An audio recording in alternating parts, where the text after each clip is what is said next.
আসসালামু আলাইকুম। কেমন আছেন আপনারা সবাই? আমরা আলহামদুলিল্লাহ সবাই ভালো আছি। গতকালকে যখন আমটা পেড়েছিলাম তখন বলেছিলাম যখন কাটবো তখন আপনাদের সঙ্গে শেয়ার করব। আলহামদুলিল্লাহ ছাদে লেবুতলায় বসে পড়েছি আমটা কাটার জন্যে, সব কিছুই গুছিয়ে নিয়ে আসলাম। ছাদে বসে খোলামেলা পরিবেশে আমটা কাটবো, মাখাবো, খাবো, একটা অন্যরকম পরিবেশ। কিন্তু আমটা মাখানো আর হলো না। আমার মেয়েরা বলছে কাঁচা মিঠা মিষ্টি আম মাখানোর দরকার নাই, টক হলে মাখিয়ে খাওয়ার মজাই আলাদা হতো। কিন্তু যেহেতু মিষ্টি আম আমরা এমনি শুধু খাবো, তারপরও আমি লবণ নিয়ে আসছি। ভাবলাম যে যদি ওরা খায় সেজন্য লবণ নিয়ে আসছি। আর আমটা এত ওজন ছিল না, মানে এক হাত দিয়ে ধরে আর এক হাত দিয়ে কাটা খুবই কষ্ট হয়ে যাচ্ছিল। আমটা 1 কেজির ওপরে ওজন হবে।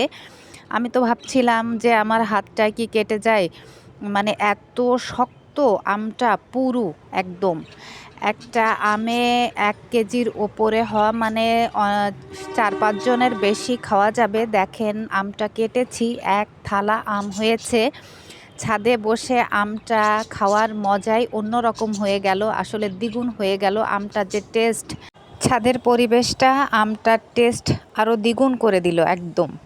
সন্ধ্যার পরে বড় মেয়েকে সাথে করে নিয়ে একটু বাইরে চলে গেলাম, একটু টুকিটাকি বাজারের দরকার ছিল। এই মুদিখানার দোকানে আমার শুকনা বাজারের লিস্ট এটা দিয়ে আমি আবার চলে গেলাম এখানে ওষুধের দোকানে। এখান থেকে ওষুধ নিব। আমি ওই যে দাঁড়িয়ে ওষুধ কিনছি, কালো জামা পরা, আর আমার বড় মেয়ে রিকশায় বসে আমাকে ভিডিও করে দিচ্ছে। তারপরে যাব মাছের বাজারে।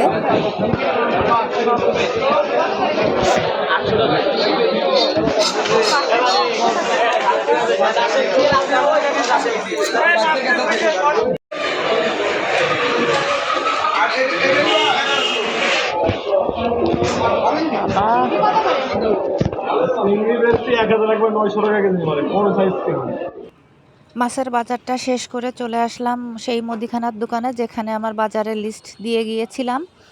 এখন এখান থেকে বাজারগুলো নিয়ে, আমি এখানে মুরগির কথাও বলে গিয়েছিলাম, সেগুলো নিয়ে চলে যাচ্ছি বাসায়। কি বাজার করেছি না করেছি সব কিছুই আপনাদের সঙ্গে শেয়ার করব ইনশাআল্লাহ। আল্লাহ হাফেজ।